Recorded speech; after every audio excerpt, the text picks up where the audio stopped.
Hello there! I'm Scotty, you're not. It's Halloween, so you know what that means. It's time for Scotty's annual Halloween movie revisit. Yes. I believe this is the fourth year in a row I do it now because I did Halloween, and then Halloween 2 early on the next year, and then Halloween 3, and 4 last year, and now this one is the fourth. Yeah, I didn't want to wait to do Halloween 2, I guess. I don't know. I've sort of got plans to do other ones. I want to do next year will be Halloween 6. I'm talking about the theatrical and the producer's cut. We're gonna get all into that, and then after that, I don't know if I want to do H2O and Resurrection together. I might want to have them separate, just because I want them separate. But even though by the time we get to Halloween 2018 revisited, it's gonna be 2028. Because look, it's 2025. Next year's 2026. 27, 28. It's 2029? Really? It's 2025 right now. So you do 2026 is Halloween 6. 7, 8, you get 29. So we'll be in. Because I already revisited the Rob Zombie shits. I'm not going to redo those again. 3 times. Twice is enough. Once was enough. But I revisited them. But 2029 will be when I do. When it's supposed to be Halloween 2018. Part of me wants to now do both H2O and Resurrection in 2027 just to get those done. And then what I plan on doing, it would make sense. 10 years off from when it came out. Do the entire David Gordon Green trilogy in 2028. And be done with it. And talk about. We'll see. But we're talking about Halloween 5, The Revenge of Michael Myers. Yes. Infamously, this movie went through hell. And they left us with a great ending with Halloween 4. Jamie stabs her stepmother, her foster mother. It would be her foster mother, but they say stepmother and stepsister in this. And then she's wearing the clown mask. She's standing there, Loomis, with the no, trying to shoot her, but the sheriff stops him. No. All intents and purposes, you probably should let him shoot her. I know you don't shoot kids, but I don't know. Then it would end, and that's it. Or they retcon to say it just ricocheted off her shoulder or something. So that was a great ending. So when you get to Halloween 5, they retcon all that.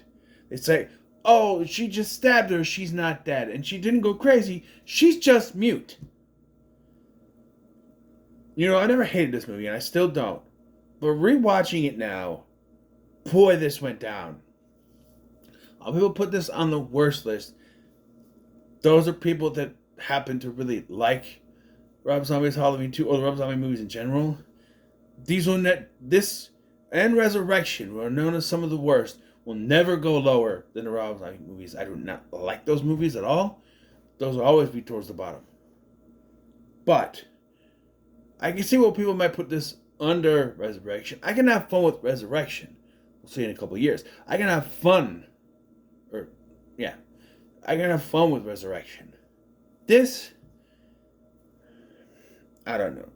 And they actually didn't have, it wasn't supposed to be like this. They had it set up. It's out there, there's information out there that Jamie was going to be a killer along with Michael. It was going to be like a double thing. Michael was still alive, and Jamie was going to be connected to him, and they're going to be killing together. Mustafa Akkad said, no, Michael has to be the killer.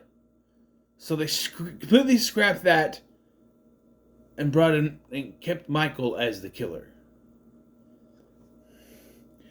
That wasn't even the end of it. Because this entire opening sequence was different. Now, they repeat. Well, first of all, the credits are actually pretty cool. It's a knife stabbing in, and they're actually carving a pumpkin, which is pretty cool. And then we get a recap of the ending of the last movie. Where she runs them over, and then they knock him into the mine shaft, and then they blow him up with dynamite. Wait, that wasn't in the last movie. Why did they have to blow him up with dynamite here? This edition has never made sense to me. I don't get it. Why did they add the dynamite? I don't know. Michael then floats down the river, and in the original version, there was going to be a cult person called Dr. Death, not Steve Williams. My God, Dr. Death. I love you, Dr. Death. I love Steve. Oh, my God. No, Dr. Death, an occultist who would put the mark of the thorn on Michael and bring him back a year later. It'd be a year later, but yeah. Some shots of that are in this. If you look when Michael gets up, there's occult stuff behind him. But they took that out. I was thinking while watching this, because they added the mysterious man in black who also has the cult of Thorn on his arm. Was that in the version with Dr. Death? Because if that was in the version with Dr. Death, I don't know how much sense it would even make. Though, it actually might have made more sense, because if Dr. Death was working with this cult and they put the mark on him, and Michael kills him, then you have the man in black following Michael around to see what he's doing and why he killed a member of his cult and what this is about and all that. And it would make more sense than them retconning in the next one to say, oh, he's always had that. It's a mark that was given to him when he was 6 years old. And, yeah. No, he didn't always have that. According to the next one. He did, but he didn't. No.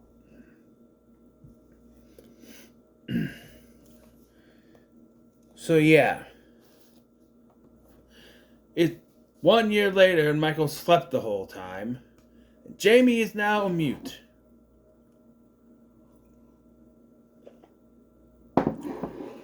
No, just go ahead. Yeah, she's a mutant now. And has to translate. Writing on a whiteboard and shit. Yeah. Yeah, she has a vision of Michael waking up. Loomis, of course, believes her. Does Loomis just live there? Because every time she has some kind of fit, he just shows up. I don't know. She's not at the foster home anymore. She's in a children's hospital thing. Clinic or something they call them. I don't know. And they right away tell you, oh, Mom and Dad are fine. They send their love. So her stepmom or foster mom is still alive. And we find out that Rachel, I'm okay. She's going on a trip. Yeah. To the morgue. And then, so she's coming to say goodbye, coming to talk to her before she leaves. And then she shows up. Everybody's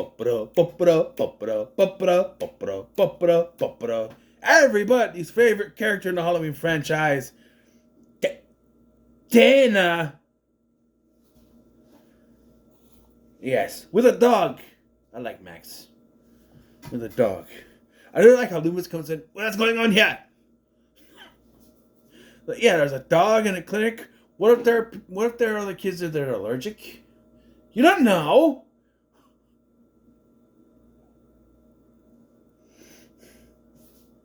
You brought your dog. Is there anyone that's in here that's allergic? You don't know. But anyway, yeah, so they get out of there. And Tina's talking about she's going to a party. Hey, you should ditch going on your trip and go to this party. And he's like, no, I don't know. Should. So she goes home. And so Jamie can sense, like, I hear a lot of complaints. Oh, why does she have these, out of nowhere, have these powers? She had them in the last one. They're just a little more pronounced here. If you remember, she was having dreams of Michael. Sure, he already had the mask in the dreams and didn't get the mask till later, but she was having dreams of him. And when we talk about the mask is not very good. It sticks out and shit. Because they can't afford to make anything look different, there is a thing later where Tina and her friends pull a prank, and it's the same mask. Why would he have the exact same mask? It doesn't make any sense. But anyway, so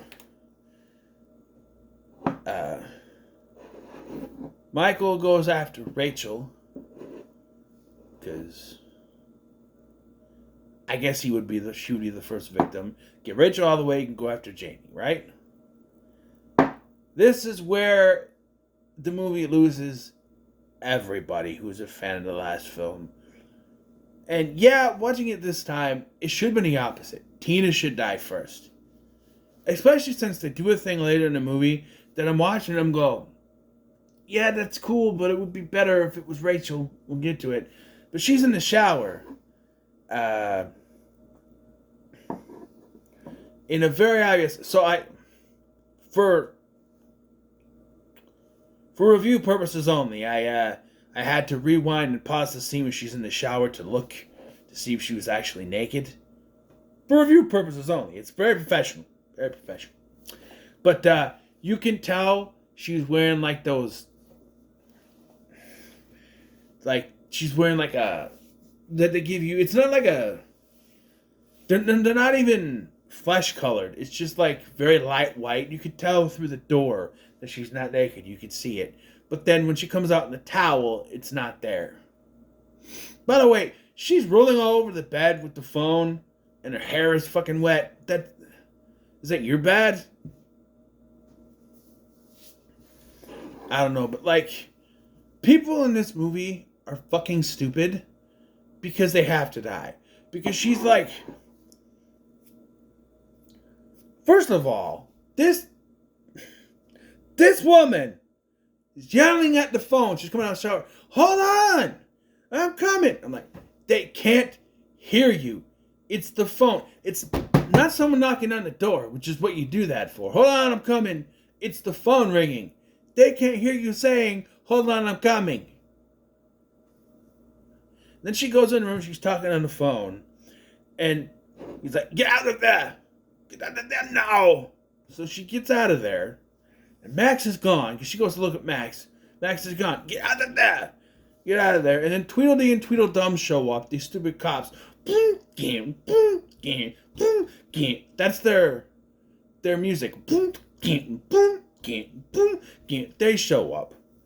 And they're like, yeah, ain't nothing here, you know. Hey, I'm not Sylvester Stallone, but I'm good enough, you know. Hey, ain't no one here, you know. And like, if I was Rachel, like, oh, but what about the dog? Hey, is it Adobe? And here he comes, run down. Oh, Max. But if I was Rachel, and if I was smart in this situation, this is the guy who attacked my stepsister last year. He attacked me last year. He killed my friends, my boyfriend, the chick with the big tits that we never saw. Killed all of them, right? I'm thinking, hey, cops, stay here while I get changed, and you can escort me to where I gotta go, okay? I want you to stand outside the bedroom door while I'm changing, just in case. But no, she dies. Scissors to the... Here. Ow. Yeah. She dies. And Jamie knows she dies. And another complaint people have is that Loomis is not Loomis. I know I'm going to be minority, but I have to defend Loomis here. Think about this. He even has a line. I've been doing this for 12 years. It's 11, but still. Because this is 1989. It was 1978 in the first one. So it's been 11 years, not 12, but I'll forgive it. He's a kooky old man.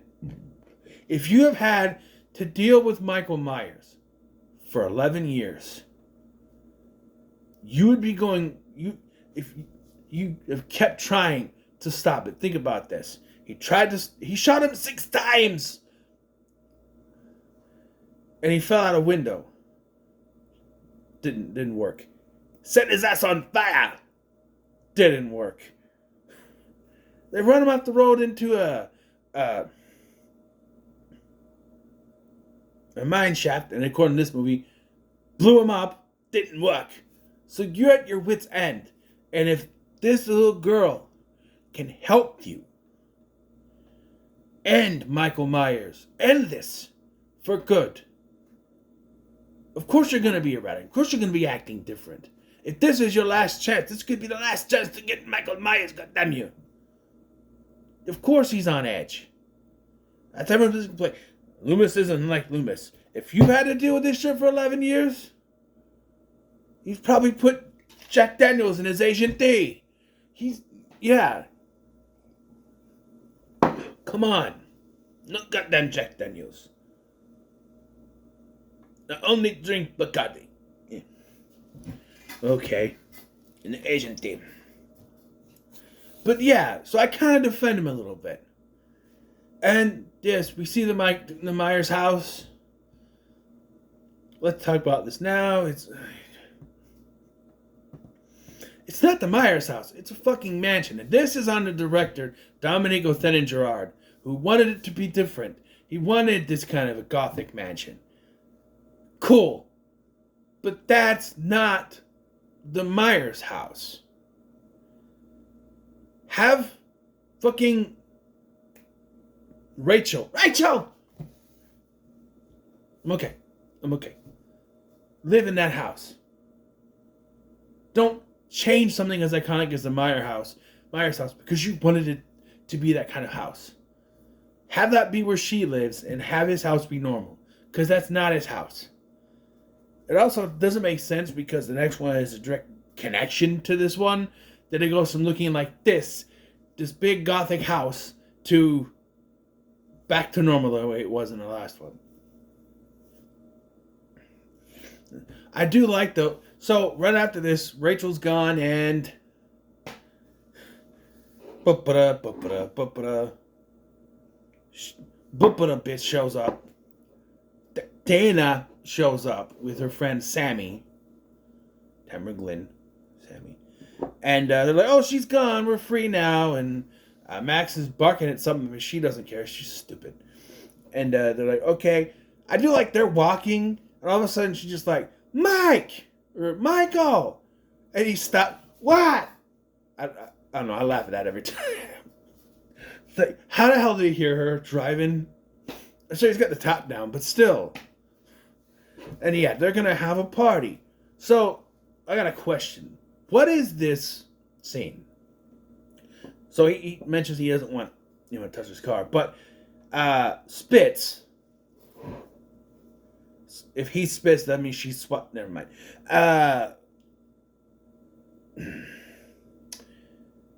They're like, hey, did you get the beer? He's like, how many can I get? Only 3 cases, otherwise the boss is gonna notice. So here's my question. Maybe I'll answer it myself. Is it that they're underage and have to get this, or they're old enough to buy cigarettes, which was the law was 18 back then? Because later in the scene it makes no sense. She asked for cigarettes, whatever.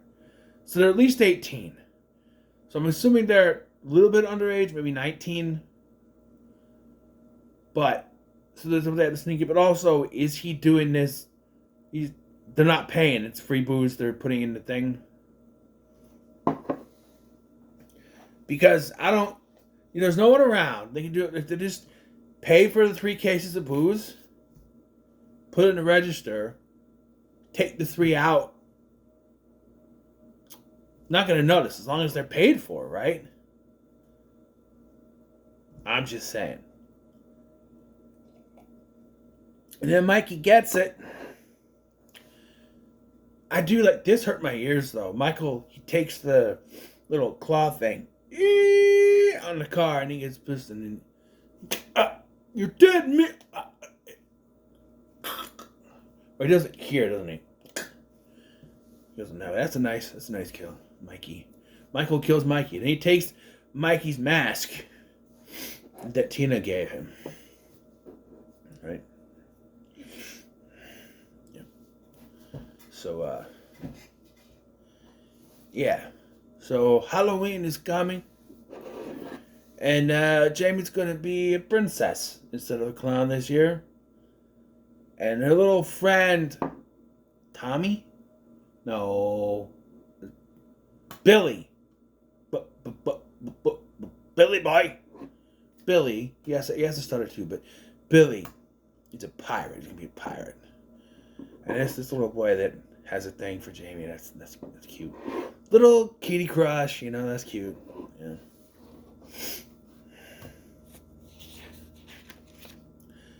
I'm struggling because I don't remember what happens next. I don't know if it's here, but Loomis has one of his best lines in this movie. I prayed that he would burn in hell forever, but I knew in my heart that hell would not have him. Yes. That. Yes. I don't know when that comes in, but I had to mention it. So, all right, let's just skip the Halloween. Halloween. So, Tina is getting picked up by Mikey, but it's not Mikey, it's Michael, wearing the mask. So he takes off his mask, puts on the mask that was given to Mikey. He picks her up, and this is the scene that makes no sense. They're driving, it's fine, and then she's like, hey, stop, I want to get a pack of cigarettes. Hey, stop, I want to get a pack of cigarettes. Keep in mind, this woman has not smoked the entire fucking movie. If we saw her smoking earlier, it would make sense. This is only done so that she's separated from Michael, and they can grab her and bring her back to the hospital. That's it. You couldn't have shown her with a pack or something earlier. Maybe she's walking and she's got a pack in her hand or something. It makes no sense. Then we get the scene. Cookie woman.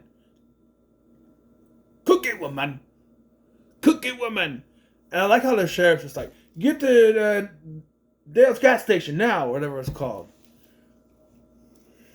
They knew exactly what that meant. Small town stuff, I guess. So they go there and she's very confused. And then she said, oh, Michael's gone, oh, that dude, shit, or whatever. And so then,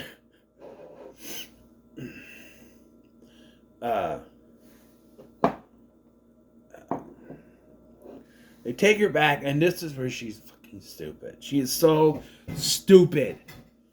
You're stupid. I'm down. This is where so first of all, we get a moment that should have went to Rachel. Rachel! I'm okay. Should have went to her, but it didn't. It went to Dana. Because that's what we get. She gets there, and she does Dana. She's like, she hugs her, and she's like, huh? Say it again. Tina. And she's so happy, and it's like, oh yeah, wouldn't this mean more if it was our goddamn sister and not some chick we just met in this movie? For all we know, they've only known each other for a few months to a year. I'm assuming Tina's her roommate, that's the thing. I don't know. But she's like, oh, okay, I gotta go. And no. And he's like, you can't go. It's dangerous. And she's blaming Loomis for putting this shit in her head, but you weren't there. Come on, be sensible. I'm never sensible if I can help it. Thank you, I deserve that. I deserve that too. You're pushing your luck, Scoob! Anyway, so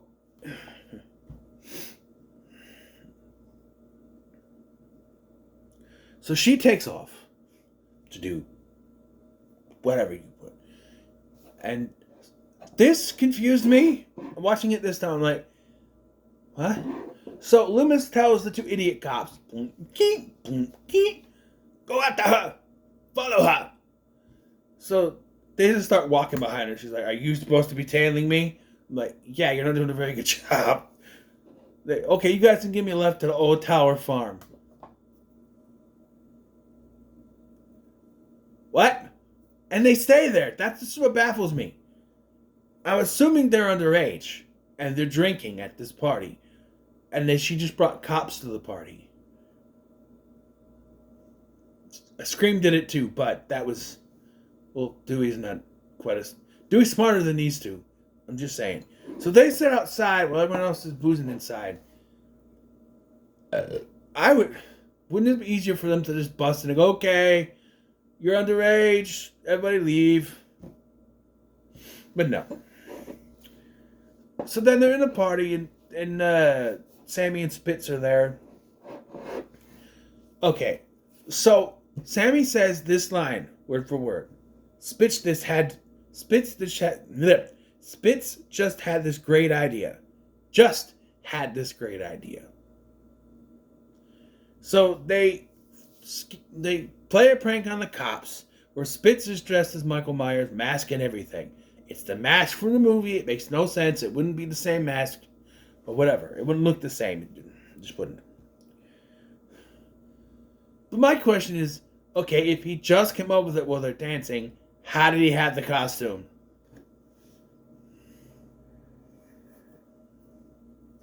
It makes no sense. But if you're the cops, and rightfully the cops like, are you crazy? I'm like, yeah. Are you crazy? Because they could have shot you. You know? For all intents and purposes, they could think that Michael Myers is attacking these girls. What if they didn't ask questions and just fired a shot at him? That'd be on him, not them. I know they're stupid, but that's exactly what would happen in a situation like this. This is well-known serial killer Michael Myers from this town. People know him. This guy is trying to stab these two women in the goddamn titties. They're going to fire shots, and they don't because the movie says so. So, yeah. That's what happens. Then they go back to their little duties sitting in their car, and they're going to the barn because they find kittens. I've never understood the kitten thing. I don't know why they're here. They're just there, I guess. And then, like, Tina's like, I'm gonna go back inside. And she goes back inside, and they're gonna get down. But then, Spitz is gone. And you're supposed to think that Michael Myers is stalking her, but you know it's going to be another fake out, which it is. And then they proceed to get busy, have sex, do it. And I want to say, kudos to promoting safe sex, because she makes sure Spitz wraps it up. Yes. So, yeah. And then he gets his ass killed. And that's where Jason Voorhees goes, hey, that's my job. I'm the one who kills the horny teens having sex, not you.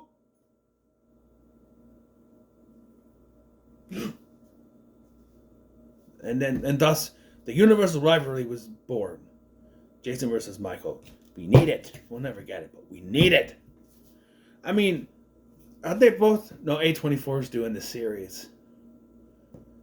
And Jason is his own thing. Never mind. What was I thinking?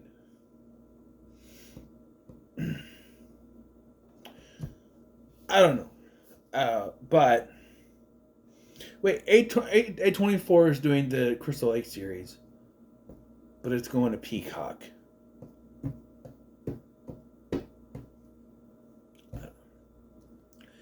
Anyway, shouldn't it be? It just confounds me. Shouldn't it be on Paramount? You know, Paramount Plus. Why is it going to Peacock? I don't know. I don't know. I just thought of that. I just thought of that. So, Spitz gets a pitchfork through him, and okay, this is another rant about how people are having sex and they're not naked. His ass is naked.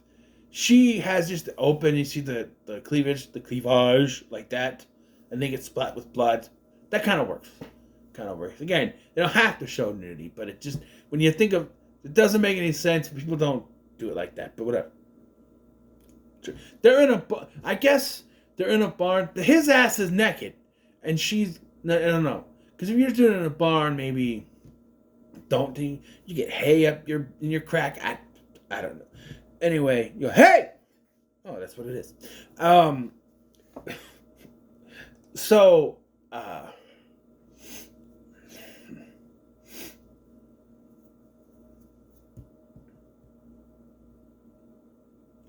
and then takes the scythe. Hey, what did I tell you about messing with my scythe? Decapitates her off screen. There's some decent deaths in this, but off screen, really?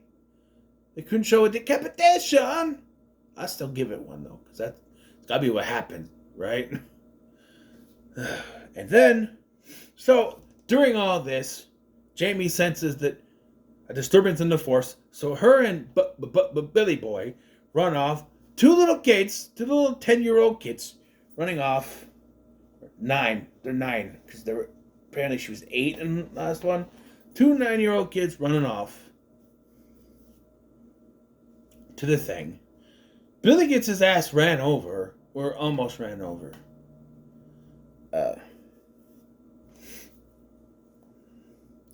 And then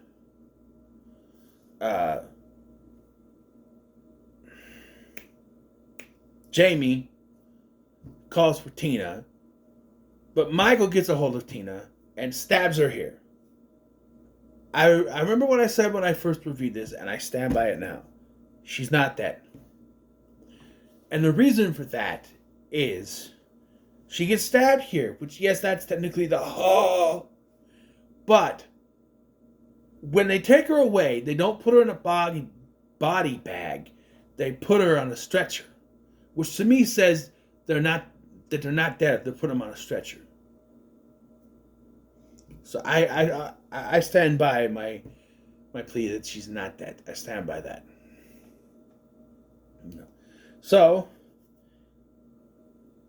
after all this, Jamie agrees to work with Loomis, and they go to the Myers house.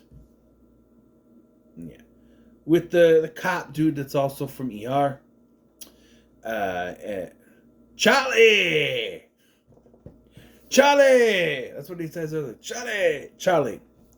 And they go there, and it's to lure Michael. And Loomis says, Michael! I know you're there. Go back, Michael. Go home. And if I'm Michael, I'm going, I can't. My house isn't in this movie. Did you see it? That's not my house. I can't go home. Bad day, yes. And so they're waiting for him, and he knows it's a trap. Michael's not stupid. Jamie then senses that something is wrong with Billy. So all the cops, for some goddamn reason, all go to the hospital. And after they leave, Loomis knows it's not real. He's like, now he will come. Yes, now he will come. And I'm just like, and then, okay, let's get you out of here. And that's when he holds him up at gunpoint. Charlie! No. Goddamn no. Michael will come for her. No. So, yeah. Michael then shows up. So what happened at the hospital? The only thing I can think of that Michael was actually there waiting.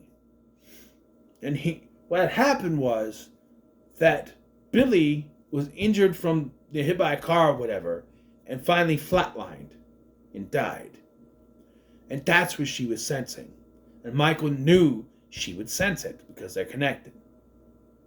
Just they leave and he's right there in a cop car. So he couldn't have been at the hospital if they're leaving right away and he shows up right away. I don't know. He shows up. We get the chase scene. He knocks Loomis out. And he kills Charlie. And then we get the scene where she's in the laundry chute and he's stabbing. She actually got cut. And yes, it's dangerous. Why are they using real knives for this scene? I get maybe you have to break it through. You couldn't have a gimmicked thing? I don't know. That's what happens when you that's what happens when you use real knives. And then this might even be before that happens. But I made a joke. I think it's funny, but you judge for yourself. She's there, and I don't know if it's before or after he takes the mask off, but she goes, "Uncle?" And I'm like, "Oh, you give up?" Okay. Because that's what you say. You're playing around with your brother or something. You got your arm twisted. "Uncle, uncle, uncle." She gives up. And he takes the mask off, and it doesn't look the same because it's not Tony Moran, it's Don Shanks, who was actually in I'll Always Know What You Did Last Summer as the zombie fisherman. Anyway, yeah, then he puts the mask back on, then he gets the stabbing thing, I think. And then Loomis shows up and beats his goddamn ass with a 2x4. And you'll notice that after he does this, he collapses on Michael because he was supposed to have a heart attack here. This was actually supposed to be Loomis's death. And I'm kind of glad he comes back in the next one because just having a heart attack, the man exploded and he was fine. It's a goddamn flesh wound. Here, a heart attack, that's... Though, if you want to admit that to all of his, freaking out, his angriness and all that, and finally his angriness got the best of him, he's beating the hell out of Michael, and that caused him to snap, to finally have a heart attack, and his heart gave out. That would make sense, especially the way he was behaving in this movie. That would make sense. He finally had enough. 11 years, not 12. 11 years. Yeah. And then we get the scene. The scene that when I first watched this back in 2006, 7, whenever it was on AMC Fear Fest, and I was able to stay up later to watch it. I don't think I had school. I'm thinking it was work the next day. And so you get this where she's outside in the cop car and they go in to take Michael. And you hear this, you see the man in black come in and start throwing out gunshots. And then you see Jamie go in. And she's walking in. And she's looking at all the carnage, all the dead copses. Which this is the second year in a row, all the copses died because Michael killed everyone in the police station in 88. And now the man in black did it in this one. And she gets to Michael's cell and he's gone. She goes, "No!" And then the next one would retcon that she was kidnapped. She's not taken here in this version, but something like that isn't. Yeah. So, there we go. Halloween 5. And I'm still gonna give it. I'm gonna give it a low middle of the road. I'm gonna give it a low middle of the road because I don't think it's terrible. It has its problems for sure. And some things needed to be changed in the house, but I never hated this movie. I have some nostalgia for it because it was one I stayed up late to watch, but yeah. A low middle of the road works for me. So, what are your thoughts on Halloween 5? Let me know in the comments below. We should like, share, and subscribe. Thank you for watching. I've been Scotty. and I'll see you in the next one.